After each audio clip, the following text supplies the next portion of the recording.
A continuación, la doctora Linet Alarcón Franco, médica de la Universidad San Martín, especialista en toxicología clínica de la Universidad de Antioquia, docente en pregrado de la Universidad de Antioquia y de la Universidad Cooperativa de Colombia, asesora de telesalud en el Centro de Información y Estudio de Medicamentos y tóxicos de la Universidad de Antioquia, y ella nos va a presentar el tema uso de antibióticos y analgésicos en el embarazo.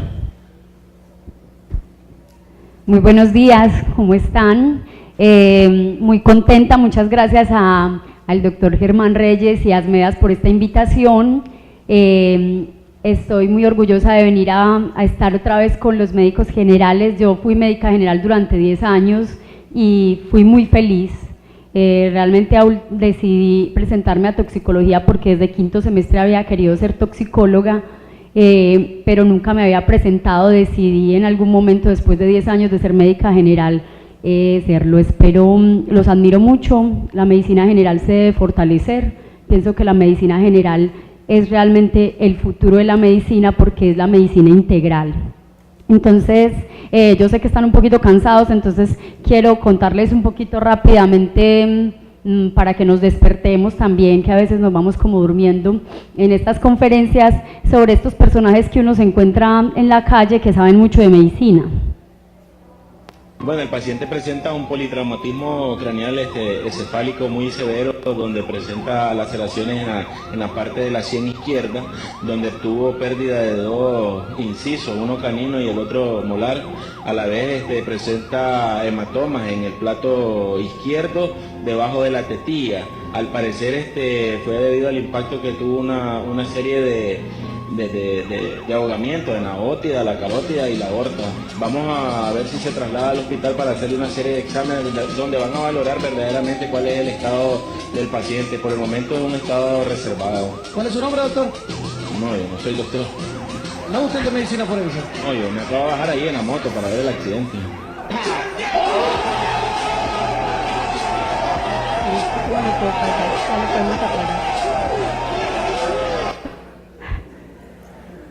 Pululan estos personajes, ¿cierto? Que están constantemente recomendándole a la gente qué hacer. Entonces, vamos a trabajar este contenido, ¿cierto? Algo de introducción a epidemiología, unas consideraciones farmacocinéticas, obviamente, y recomendaciones de uso de antibióticos y de uso de analgésicos. Este tema es grande, yo sé que es ladrilludito un poquito, entonces voy a tratar de ser muy precisa. Entonces, con relación a la introducción, lo primero que tenemos que pensar es en estas maternas que nos llegan a la consulta y la dificultad de pensar qué vamos a hacer con ellas, ¿cierto? ¿Cómo lo vamos a decidir? Hay que ser muy precisos. Les voy a contar una historia. En apartado, cuando yo trabajaba, yo era pues interna y estábamos con la ginecóloga, le dijo a la señora, yo no me acuerdo cómo se llamaba, digámosle que se llamaba Pancracia. Entonces Pancracia le dijo, es que bueno, pues póngase las pilas para planificar. Y entonces ya se fue, regresó más o menos no me acuerdo si fue a los 5 días o a los 6 o un poquito más tiempo, con una sepsis y un olor fétido que salía de la vagina y nosotros no entendíamos por qué. Lastimosamente, efectivamente se metió una pila dentro de la vagina para planificar. La tuvimos que remitir para acá. Uno cree que esas cosas no pasan, pero sí pasan. Entonces, con relación al embarazo, es una condición pues fisiológica que como tal, esto sí señala, a ver, ¿cuál es la cosa que brilla? Ah, sí, que hace que las gestantes sean una población totalmente especial, ¿cierto? Son diferentes. Para aumentar esa dimensión del problema, pues ellas, a pesar de que saben que son gestantes, se automedican y pues se encuentran con vecinos como el señor ciclista que les recomienda pues una cantidad de cosas para hacer y tomar. Entonces tenemos esta clásica clasificación, miren qué clásica que es, de 1979, donde nos dice cómo podemos clasificar los medicamentos. Como se dan cuenta, pues es una clasificación que va estando obsoleta. Les pinté estos colorcitos así adrede porque obviamente la A sería lo único que digamos que hasta el momento se ha dicho que no pasa nada. no pasa nada con las maternas, pero resulta que hasta las vitaminas en sobredosis también pueden producir muchas complicaciones. Esto se habla es solo a dosis habituales. Entonces, aquí tenemos una clasificación un poquito más reciente, ya de los 90s, la cual como tal es por estas recomendaciones de prescripción, y la tenemos así, es un poquito distinta. Tenemos la A, son fármacos dados a muchas mujeres, no se ha observado como tal un aumento en las malformaciones. Tenemos que la B la dividen en tres, ¿cierto? B1, B2 y B3. Entonces, si ven la diferencia frente al otro, hablaban de estudios. Estudios en los que incluyen estudios preclínicos, o sea, estudios antes de salir a comercialización. Esta clasificación ya tiene en cuenta los que ya salieron a comercialización y que ya se le están dando a las maternas. Entonces tenemos fármacos con administración a un número limitado de mujeres, que no se ha observado aumento de efectos dañinos. B2, los estudios en animales son, o sea, es todo esto mismo, pero los estudios en animales son insuficientes. Y B3, que los estudios en animales han demostrado daño fetal, resultados en humanos son inciertos. O sea que prácticamente está entre B2 y C, estaría como entre la C de la clasificación anterior. La C es que por su efecto farmacológico causan o ya son sospechosos definitivamente, pero no producen malformaciones, y si producen algo serían reversibles. Tenemos la D, que han causado efectos sospechosos y se espera que produzcan malformaciones y daños irreversibles, se espera. O sea, puede que no, algunos podría pasar que no, pero obviamente no se dan, porque si ya lo ha hecho, pues yo no quisiera ser la embarazada a la que me lo dieran. Y por último tenemos los que producen un daño permanente, que ya están totalmente contraindicados. Entonces, ¿qué se viene? Lo nuevo. Esto estaba publicado en 2015, lo que pasa es que ha sido muy difícil que la FDA haya logrado, digamos, como obligar a la comercialización y que se dé este avance. ¿Qué incluye? Se llama el PLLR, es un reglamento de etiquetado en embarazo, que ya no solamente tenemos lo que sucede en el embarazo, sino datos en la lactancia, datos en mujeres y hombres en edad fértil, por lo de los disruptores endocrinos, que ahorita el doctor Alejandro nos va a hablar de eso. O sea, que ya no solamente es importante lo que pasa en el embarazo, sino lo que pasa antes, la exposición previa al embarazo, y no solamente de las barrigonas, también de ustedes hombres. Entonces, tenemos tres escenarios de momentos de dificultad y de problemas frente al uso de los medicamentos en embarazadas en general. Entonces, tenemos el periodo de preimplantación, que es esa primera semana posfertilización, es la máxima toxicidad. Tenemos luego la embriogénesis, una implantación que va desde la implantación hasta la 8ª semana, ¿cierto? O sea, aquí es desde que se lo están bailando a uno hasta que ya lo embarazaron. Ya aquí, ya, mejor dicho, si no hay postinón, no hay nada que hacer. Y ya acá tenemos la semana 8 hasta unos meses posnacimiento. Algunos dicen que 2 meses después del parto todavía se sigue incluyendo esta etapa fetal. Entonces, vamos a hablar un poquito de datos. Este estudio fue realizado como en 2001, es un estudio que fue hecho en 22 países, es uno de los más clásicos que existe, donde miraban que el 86% de las gestantes tomaba algún medicamento durante ese periodo de embarazo, y que en promedio de fármacos consumidos era más o menos de 2.9. Tenemos que este tratamiento con antibióticos es muy común y representa aproximadamente un 80% de las prescripciones, y los eventos adversos como tal durante la gestación realmente no se ha podido correlacionar muy bien entre el modelo animal y los seres humanos. Vamos a hablar entonces de farmacocinética. No se preocupen, es una cosa así chiquitica, rápida, no se asusten.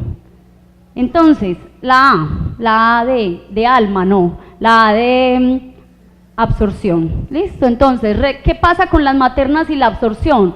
Hay una disminución de la motilidad gastrointestinal, por eso son que con la dispepsia, eructando, vomitando, tienen un incremento del pH. ¿Qué quiere decir eso? Más alcalino, pero eso ¿qué importa? ¿Qué importa? Es que todos los medicamentos que son ácidos se van a ionizar, o sea que se van a cargar y van a tener dificultades para atravesar, entonces algunos van a tener dificultades en la absorción.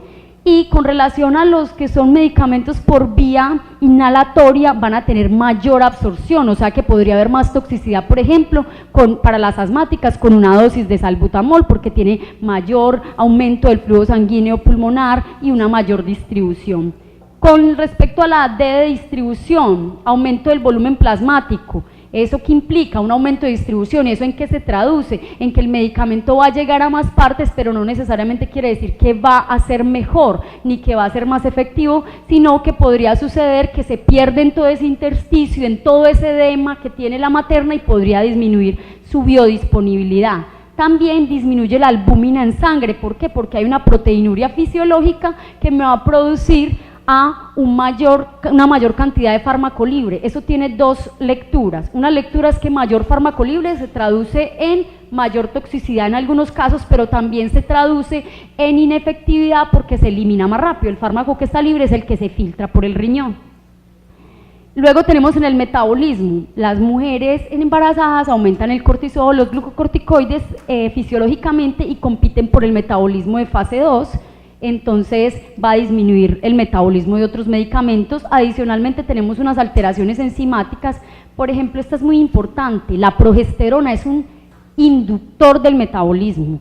¿Qué quiere decir inductor? De la 3A4 y la 2C, la 3A4 es más del 50% del metabolismo hepático en muchos casos. Entonces, ¿qué hace? Cuando yo digo inductor del metabolismo me estoy refiriendo a que acelera mucho el metabolismo de algunos medicamentos, lo que implica mayor toxicidad y disminución en el efecto terapéutico. Y finalmente en la eliminación, aumento del flujo sanguíneo renal, lo que se traduce en aumento de la filtración. Eso también disminuye la efectividad en algunos medicamentos porque disminuye como su tiempo en plasma.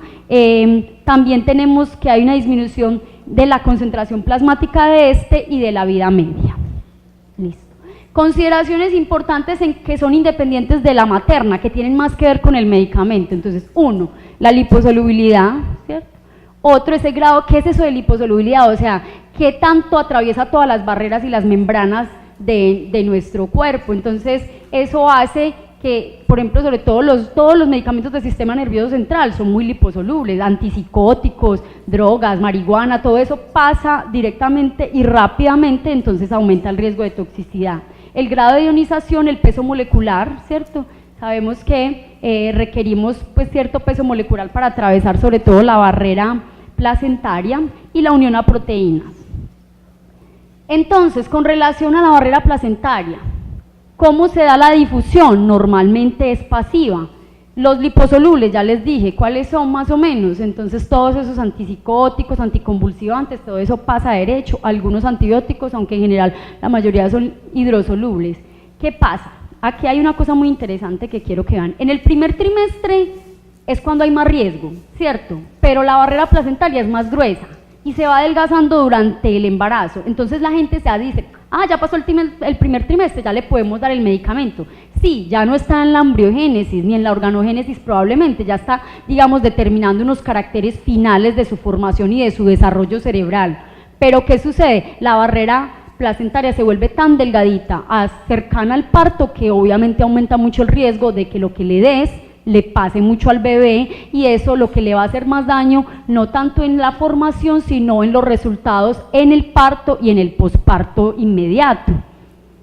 Entre esos, por ejemplo, esto es muy importante, el pH fetal es menor que el de la madre es básica. ¿Qué quiere decir eso? Por ejemplo, con el diazepam, usted le da diazepam porque está muy ansiosita antes del parto, y si le da mucho, el diazepam se acumula, se protona dentro del bebé y el bebé nace con algo que se llama el síndrome del niño blando, que es un niño hipotónico que no puede respirar bien y que te puede hacer paro respiratorio.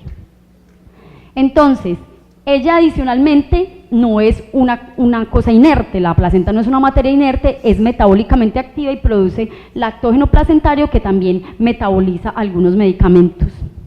Entonces, la 3A4 y la 2D6, que ahorita estábamos hablando de ellas, las enzimas esas de P450 que metabolizan en el hígado, betabloqueadores, benzodiazepinas, quimioterapéuticos, miren que estos medicamentos tan importantes, algunos de estos son metabolizados acá, el acetaminofén es por la 12-1 principalmente, pero tenemos que cualquier alteración en estos citocromos en ellas, pues nos va a alterar medicamentos que son de uso común.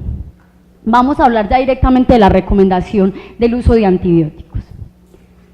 Entonces, error, aquí muy importante, o sea, si ya decidimos mandar un antibiótico a la materna, lo primero es mandémoselo bien, lejos de comidas, porque disminuye la biodisponibilidad en un 50%. Cuando yo digo lejos de comidas es 1 hora antes de o 2 horas después. Listo, solamente hay algunos muy escasos que mejoran la absorción con los alimentos, como la eritromicina, y la eritromicina no se la damos a las maternas.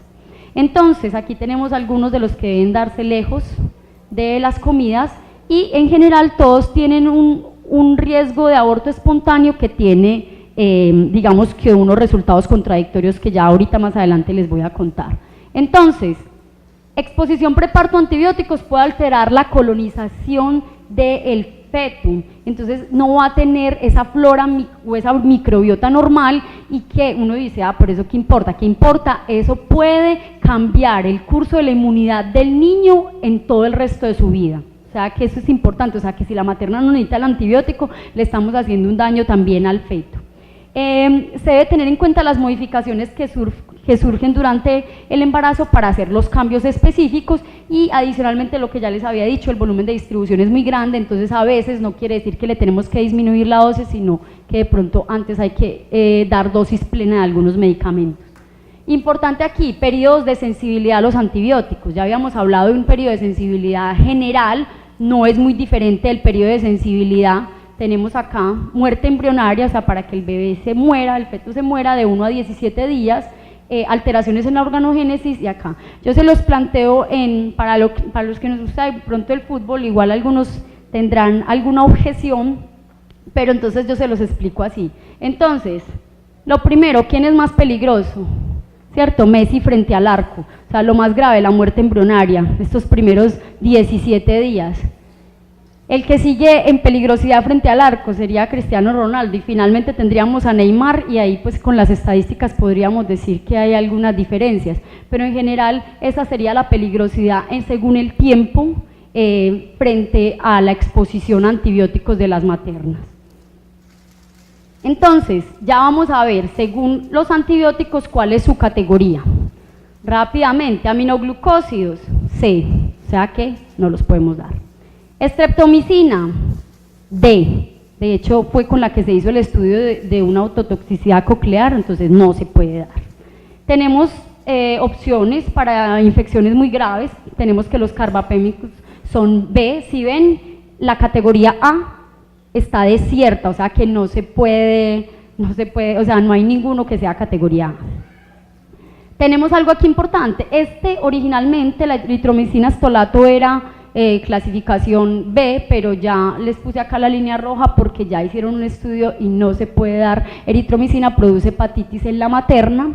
Tenemos acitromicina y claritromicina dentro del C, aunque hay un estudio reciente ahorita publicado 2017 de acitromicina como digamos antibiótico en prevención en la cesárea, y no hubo como ningún problema, pero todavía la FDA no se ha pronunciado frente a este estudio, es un estudio de este año.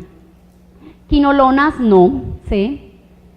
Otros, entonces tenemos acá la doxiciclina, es una tetraciclina, no se puede dar. Y con estos antifúngicos van a ver que algunos aparecen en la B, pero recuerden que la mayoría de estos, como interfieren con el metabolismo de los esteroides, pueden producir alteraciones a nivel endocrinológico, o sea, son disruptores endocrinos en su mayoría. Antimaláricos, perdón por la equivocación, en general casi todos son muy tóxicos, y los antirretrovirales, pocas opciones.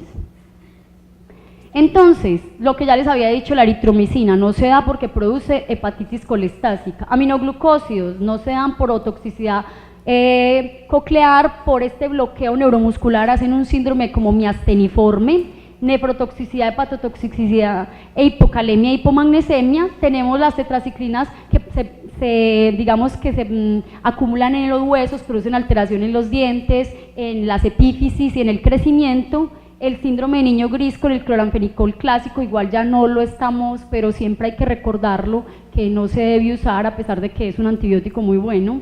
El metronidazol evitar principalmente en el primer trimestre por alteración en la organogénesis. Y trimetropin sulfa no se da por teratogenicidad del trimetropin y por ictericia en el último trimestre de parte de las sulfas, produce kernicterus. Con relación a los que inducen hemólisis, hay deficiencias de glucosa 6-fosfato deshidrogenasa. Resulta que uno no sabe cuándo el bebé tiene una deficiencia. Adicionalmente se dice que teóricamente casi todos los recién nacidos tienen una deficiencia de glucosa 6-fosfato deshidrogenasa relativa, por lo tanto cualquiera de ellos podría estar en riesgo de producir hemólisis, por dapsona, que es una bisulfona, por la trimetropinsulfan, nitrofurantoína, isoniazida y quinidina. Entonces, les traje algunas patologías comunes que podrían ustedes tener que tratar y que entonces, bueno, ¿qué opciones tengo? Entonces, una de lo que yo llamo cuquignosis. Las cuquignosis por las que van las maternas, que es supremamente común, y en tierra caliente, los que trabajan en tierra caliente saben que es mucho más común. Entonces, esto es lo que tenemos, o sea, por ahora solo clotrimazol. En cuanto a infecciones del tracto urinario, nitrofurantoína solamente en el primer y el segundo trimestre, está contraindicada en el tercer trimestre porque produce hemólisis. La cefalexina es una opción, las otras dos son C. E infecciones en piel, dicloxacilina, bien, es B, la podemos usar, lo que pasa es que si es un meticilino resistente, entonces no nos va a servir. Con relación a la vancomicina, entonces encontramos que es un B2, o sea, casi C, entonces tendría que ser una infección muy grave por un germen resistente que es como que lo requiriera, y el linezolid no se puede dar, es C. En cuanto a la amigdalofaringitis o a la amigdalitis, pues tenemos muy buenas opciones, no hay problema. Clinda es B, amoxi es B, bencilpenicilina es B. De hecho, la clinda también nos podría servir en algunos casos de infecciones en piel. Lo que les decía ahorita, el hecho de ese miedo a la toxicidad hace que cuando formulemos el antibiótico lo demos en baja dosis. No, si ya lo vamos a dar, hay que darlo a dosis plena porque ya está claro, simplemente ver cuáles son los que sean B. Este es un estudio del uso de antibióticos durante el embarazo y el aborto espontáneo. Entonces, es un estudio muy bonito, es inmenso, realmente es una corte que se llama la Corte de Quebec, entre 1998 y 2009, es una corte grandísima, mire todo este montón de mujeres, y de ahí extrajeron los datos para coger los embarazos desde el primer día que cumplían con los criterios de inclusión y los casos de abortos que fueran menos de la 20 semana, 8.702, y los controlaron contra 87.000 que no estaban expuestas a ningún antibiótico. ¿Qué pasó? ¿Cuáles fueron los antibióticos? Estos fueron los antibióticos en la proporción pues habitual, antibiótico pues muy parecido digamos como a nuestra casuística, lo que nosotros usamos. ¿Y cuál fue la conclusión? Uso de macrólidos, obviamente excluía la eritromicina, no la habían utilizado. Quinolonas, tetraciclinas, sulfas y metronidazol durante el embarazo temprano se asoció con mayor riesgo de aborto espontáneo. El problema de la confusión es que no se sabe claramente si el confusor, digamos ahí, es por si la infección también produce aborto espontáneo, entonces si era la infección o si era el antibiótico. Uso de analgésicos en el embarazo. Entonces, cefalea, acetaminofén, listo. ¿Qué pasa acá? Aparece como B. Pero ahorita vamos a hablar más adelante de cositas interesantes que están pasando y reportes y nuevos estudios con acetaminofén que no es tan inocuo. Ibuprofeno, B, pero en el tercer trimestre se convierte en D, ¿cierto? Por lo del ductus arterioso. Diclofenaco lo mismo, celecoxib lo mismo, somatriptán no está indicado y metoclopramida podría ser B, aunque no es un buen analgésico, algunos lo utilizan en crisis migrañosa. Meperidina aparece como B, pero recuerden que la meperidina tiene un metabolito tóxico que se llama la normeperidina que podría generar convulsiones, y si yo tengo una materna que está frente cerca a un parto, de pronto está medio preclámptica o todavía no está muy claro, o me va a hacer una preeclampsia y yo le estoy dando algo que le puede generar convulsiones y ella está preclámptica, entonces imagínense, o sea que prácticamente la indujimos a una eclampsia. Entonces frente a la meperidina tengo pues como mis dudas en la recomendación. Tramadol es C.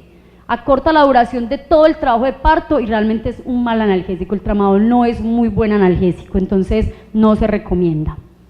Estas son las recomendaciones del Boletín de Obstetricia y Ginecología, es una recomendación relativamente reciente, más o menos del 2011, donde aparece el fentanil, no lo tenemos en nuestros primeros y segundos niveles, pero sí tenemos morfina. ¿Cuál sería la dificultad con la morfina? Que la morfina también tiene un metabolito que se llama la morfina 6-glucurónido. Para la materna no genera ningún problema porque ella está eliminando normal, a no ser que tenga alguna alteración renal. Pero para el feto, él tiene alterada la glucuronidación, entonces él podría tener acumulación de la morfina. Pero como tal, se considera relativamente segura en el anteparto y durante el parto. Estas, pues, el remifentanil sí lo hay en terceros niveles, estas otras dos, pues, no son disponibles. Entonces, este estudio es de este año, 2017, en cuanto a la criptorquidia y quién, y el acetaminofén. Entonces, lo que hicieron fue una revisión sistemática de estudios mirando la comparación de quien nunca usó acetaminofén durante el embarazo para cualquier dolor frente a quien usó acetaminofén. Y los resultados es que la analgesia con acetaminofén durante el embarazo está débilmente, pero ya hay parece que hay una asociación, habría que hacer muchos más estudios, de que efectivamente podría producir criptorquidia, aumento del índice de criptorquidia. Este es el uso de opioides durante el embarazo y malformaciones congénitas. Es una revisión sistemática, es una búsqueda online, es una búsqueda amplia, si ven es desde 1946 a 2016, y tenemos 68 estudios, con 46 con un grupo que no estaba expuesto y que encontraron que hay una asociación importante entre el 30 al 60% del riesgo, hay una alteración importante entre el embarazo y los opioides y la aparición de malformaciones congénitas, aunque no está todavía muy claro y no especifican todavía en los estudios, porque los estudios me parecieron bastante heterogéneos, de hecho por eso no pudieron hacer metaanálisis, entonces frente a cuál era el opioide que estaba como más implicado en las malformaciones. Frente al síndrome de abstinencia postnatal está claro, 30 a 60% de las mujeres que recibieron opiáceos cerca al momento del parto, los niños hicieron síndrome de abstinencia neonatal, y si tomaron antidepresivos, benzodiazepinas o gabapentina, se duplicó el riesgo de que hicieran síndrome de abstinencia. Con los AINES y el embarazo, entonces tenemos que son categoría B, pero en el tercer trimestre ya les había dicho que son D. Indometacina es un tocolítico y se utiliza para polidramnios, pero es difícil ya, digamos, su consecución, y ha estado asociado con hemorragias intracerebrales. El ASA, hasta 360 miligramos aparece como seguro, pero también ha estado asociado con índices de infarto placentario. En este caso, entonces, la recomendación sigue siendo acetaminofén para analgesia. En cuanto a un estudio que hicieron posparto, a las mujeres que les dieron, digamos, AINES intra y posparto, encontraron que los AINES no se asociaron con mayor, digamos, incidencia y aumento en la presión arterial, o sea que podría ser seguro como analgésico. Recomendaciones finales. Entonces, prescribir solo lo que se desea, lo que sea absolutamente necesario. Limitar, sobre todo en el primer trimestre, la prescripción. Educar sobre la automedicación, ¿cierto? Evitar la automedicación. Recomendar y evitar el uso de estos de medicamentos de origen natural. Eso es típico, que uno le pregunta y dicen, no, yo no tomo nada, pero yo sí me estoy tomando una matica que para eliminar mejor o para que me salga más leche, pilas, que nosotros ya hemos tenido pacientes que tomando linaza, ¿cuál es que es la otra planta? ¿Cuál? Caléndula, o sea, hay reportes, algunos reportes de hepatotoxicidad en maternas por plantas buscando mejorar la lactancia.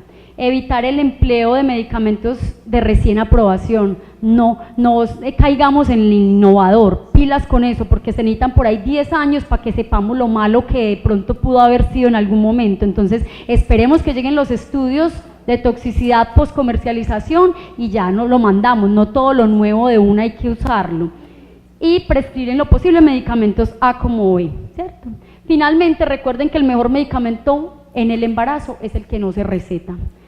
Muchas gracias por su atención. Cualquier cosa, por acá me encuentran.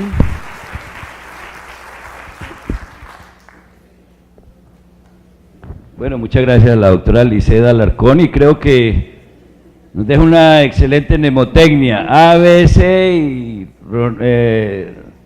Messi, Ronaldo y Neymar. Ojalá nos sigamos acordando, y sobre todo los médicos generales, que son los que en primer nivel somos los que estamos